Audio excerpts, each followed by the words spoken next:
We moved to the cabin in the woods, looking for an escape from the hectic city life.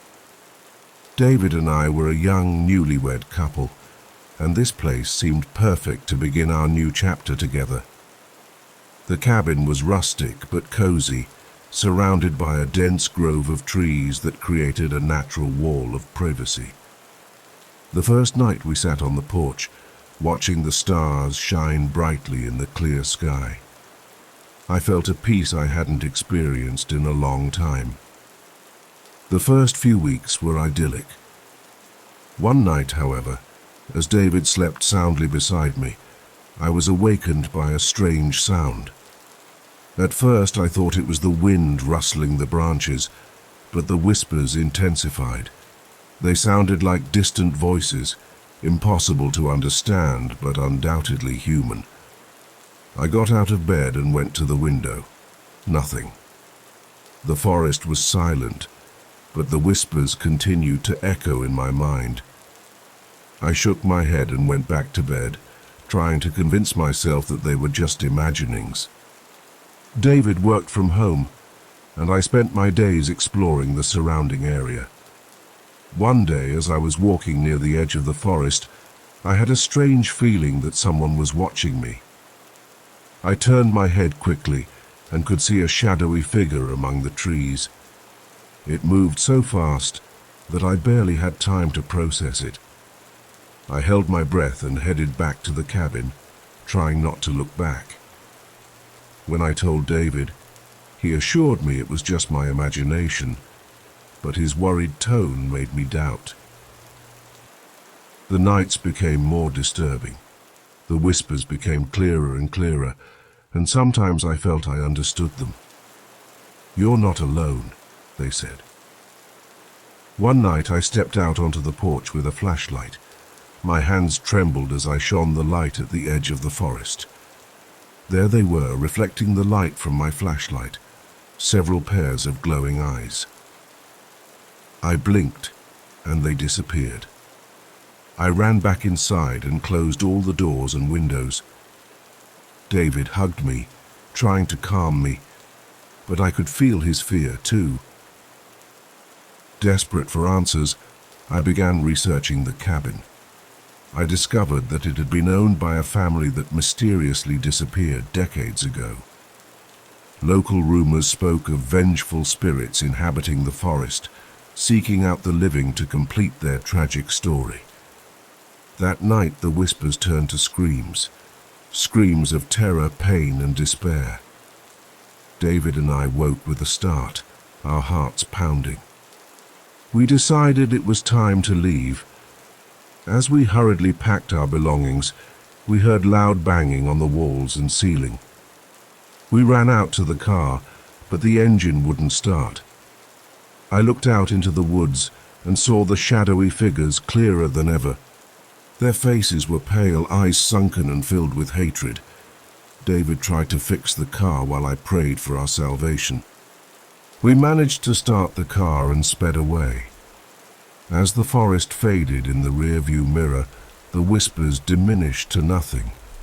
We reached the city and took refuge at a friend's house.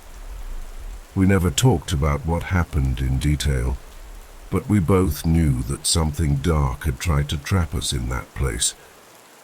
Since then, I have avoided the woods and lonely houses. David and I move on with our lives, but sometimes on the quietest of nights, I can hear distant whispers.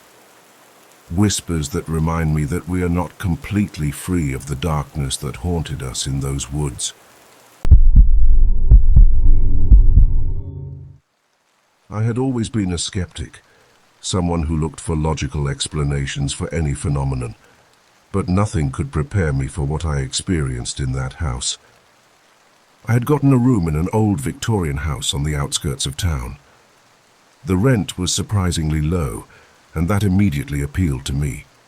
The owner, an elderly, tired-looking man, showed me around the house the day I moved in.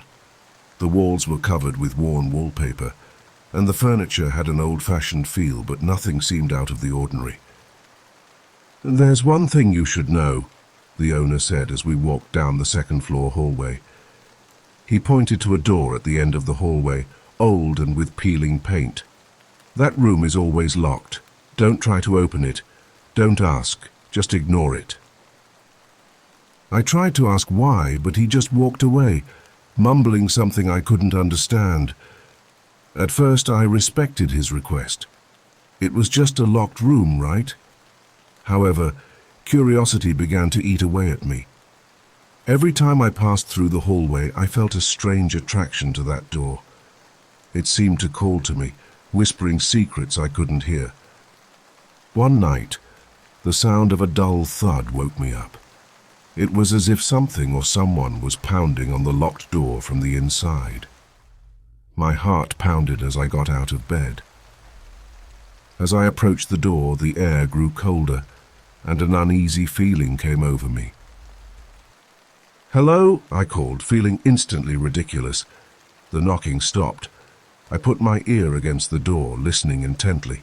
Nothing, just a deep, ominous silence. That night I dreamed of the room. In my dream, the door slowly opened, revealing an impenetrable darkness. I felt a presence watching me from within, a presence filled with hatred and despair. I woke up drenched in sweat, my heart racing. The following nights were the same. Every time I closed my eyes, I saw that door, heard the knocking and felt that presence stalking me. I decided I had to know what was behind that door. Curiosity and terror intertwined in my mind, driving me to the brink of obsession. Finally, I couldn't take it anymore. One night, armed with a flashlight and a stolen hairpin, I tried to pick the lock. My hands trembled as I manipulated the lock, and after a few minutes of effort, I heard a click. The door creaked open with a chilling creak. The stench that emanated from the room made me recoil. It was a musty smell of something that had been locked up for a long time. I turned on the flashlight and pointed inside. What I saw paralyzed me. The room was empty, but the walls were covered with scratch marks, as if someone had been desperately trying to escape. On the floor, there was a dirty old mattress and a chain with shackles, as if someone had been locked in there. Before I could react, I felt a shiver run down my back. The door slammed shut behind me, trapping me in darkness. The flashlight flickered and went out. I tried to open the door, but it was locked from the outside. In the darkness, I heard a whisper close to my ear. I couldn't make out the words, but the tone was one of pure desperation and hatred.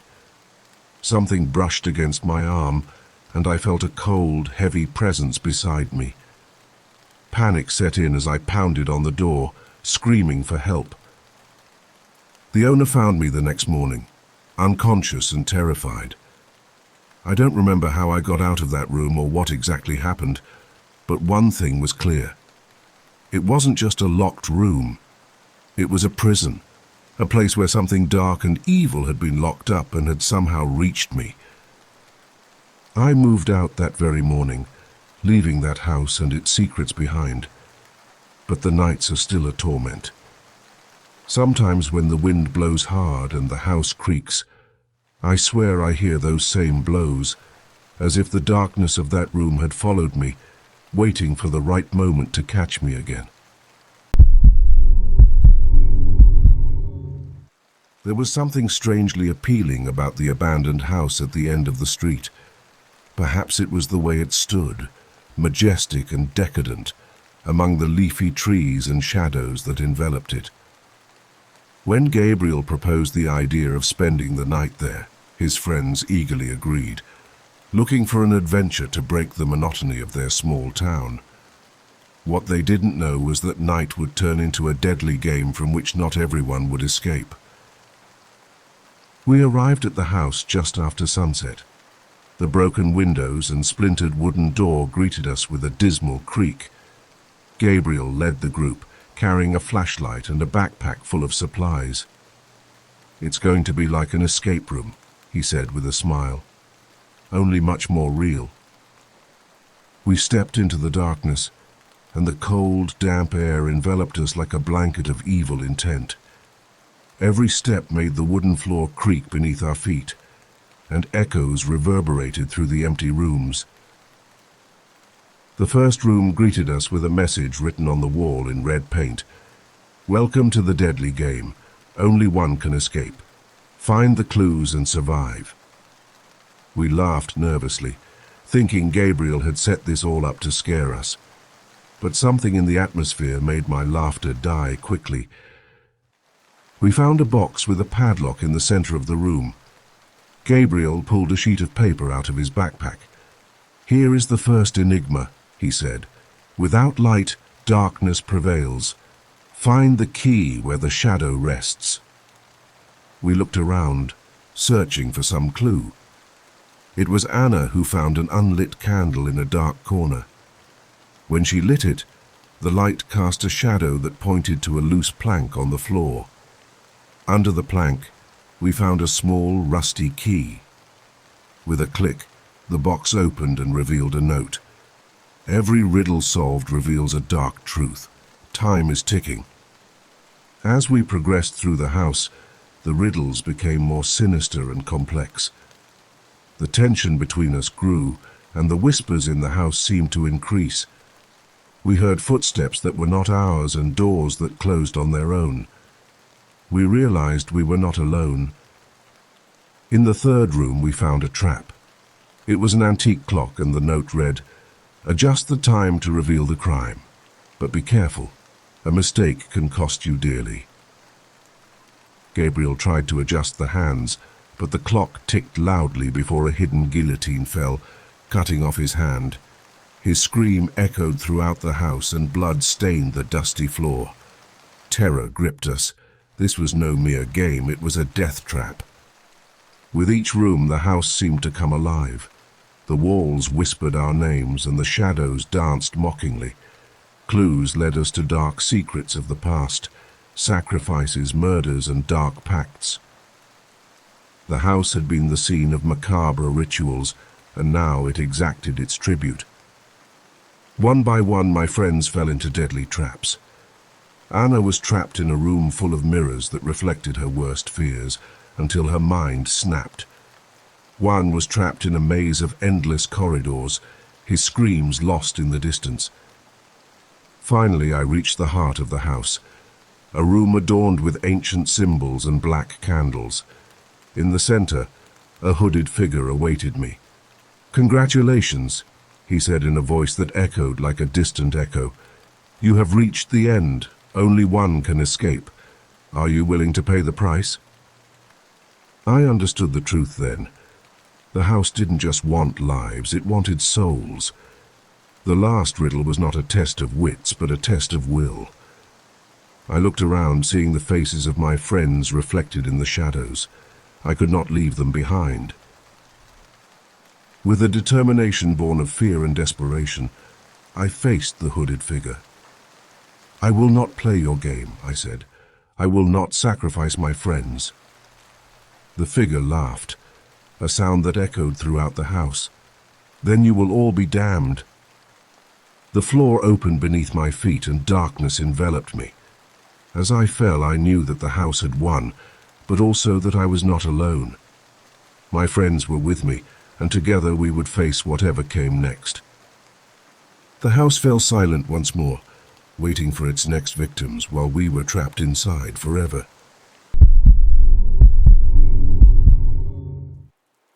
I had spent my entire life in the small town of Linden, and stories about Thornhill House had always been a topic of conversation. Abandoned for decades, the cottage was shrouded in mystery and fear. They said that the family that lived there had disappeared without a trace, and that the walls of the house held its dark secrets. One weekend, my friends and I decided to explore it. Excitement and fear kept us on our toes as we approached the imposing structure. The house stood grim and crumbling in the middle of a field. As we entered, the air was cold and thick, as if the house itself was alive and breathing slowly. Inside, the house was in ruins, broken furniture, broken glass, and dust everywhere.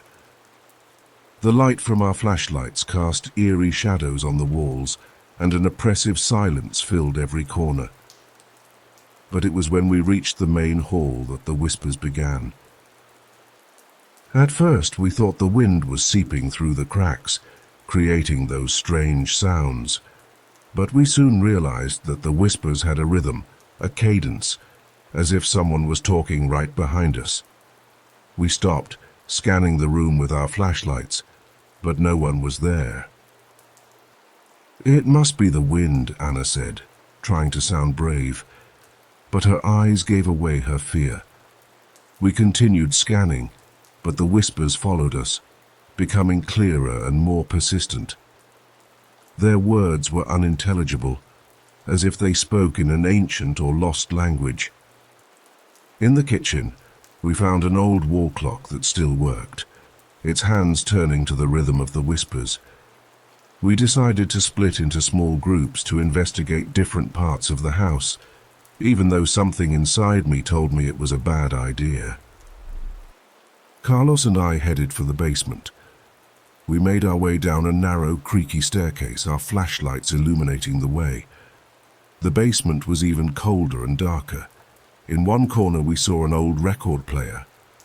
As we approached, the record player began to spin on its own, emitting a distorted, mournful melody. The whispers intensified, and the walls seemed to vibrate with dark energy. Suddenly, Carlos screamed. A pale, bony hand had emerged from the wall, grabbing him by the arm.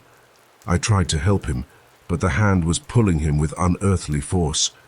Whispers turned to screams, and the wall seemed to open, swallowing Carlos. I was left alone in the darkness, his scream echoing in my ears. I ran up the stairs, screaming for my friends. When I reached the second floor, the house was completely silent. My friends had disappeared, and the whispers returned, more insistent than ever. Desperate, I started looking for a way out, but every door and window was sealed. As I ran down the hallway, the walls seemed to narrow, as if the house was alive and wanted to trap me. The voices became clearer, and I made out words that chilled my blood. "One by one you will fall. The house claims them." I reached the living room and saw a large mirror on the wall.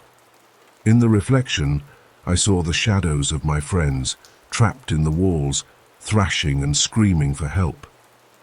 Their empty eyes stared back at me, their mouths moving in silent unison with the whispers around me. I tried to break the mirror, but it was useless. The glass was unbreakable, and the images of my friends began to distort, their faces becoming masks of horror. Despair washed over me, and the voices in my head became deafening. I felt a cold hand on my shoulder, and I turned to see Anna, her face pale and her eyes empty. "The house has us now," she said in a voice that was not her own. "There is no escape." The ground beneath my feet opened, and I fell into an abyss of darkness and whispers. As I fell, the voices became a unison scream, and I understood that the house wanted not only our lives, but our souls. The Thornhill house fell silent once more, waiting for its next victims, as my friends and I were trapped within its walls forever. The whispers continued, an eternal reminder of those who had been lost inside the house. It was a dark and stormy night. My parents had gone out to dinner, leaving me home alone for the first time. At 10 years old, I felt a mixture of excitement and nervousness. I decided to watch a movie to distract myself while the rain pounded on the windows. After midnight, the landline phone began to ring. Startled, I looked down at the machine, hesitant. Normally we didn't get calls at that hour. Finally, I decided to answer. "Hello," I said timidly. Silence. Then a hoarse, barely audible voice answered from the other end. "Hi, Lucas, how are you tonight?" My eyes widened. I didn't recognize the voice, and a shiver ran down my spine. My heart began to pound. "Who are you?" I asked, trying to hide my fear. "It doesn't matter who I am. What matters is that it's just you and me tonight." The voice sounded malicious, and I felt a lump in my throat. My hands trembled as I clutched the phone. Who could be calling at this hour? How did they know my name? "What do you want?" I asked, struggling to sound brave. "Oh, I just want to play a game with you, a very fun game." The voice echoed in my head, making me flinch. "I don't want to play any games. Stop calling me," I said, my voice shaking despite my attempts to sound confident. There was a brief silence on the other end, followed by a buzzing sound as the voice abruptly cut off. I dropped the phone, feeling the room fill with an oppressive silence. I ran to the front door and locked it, glancing toward the windows as if expecting to see someone outside. Every shadow, every noise in the house now seemed like a threat. "Mom, Dad," I muttered to myself, feeling alone and vulnerable. Finally, I heard the key in the lock and my parents came in. I ran to them, babbling about the phone call and feeling instant relief at being in their arms. But that night I couldn't sleep. Every time I closed my eyes, the hoarse voice came back to my mind, whispering words that filled me with fear.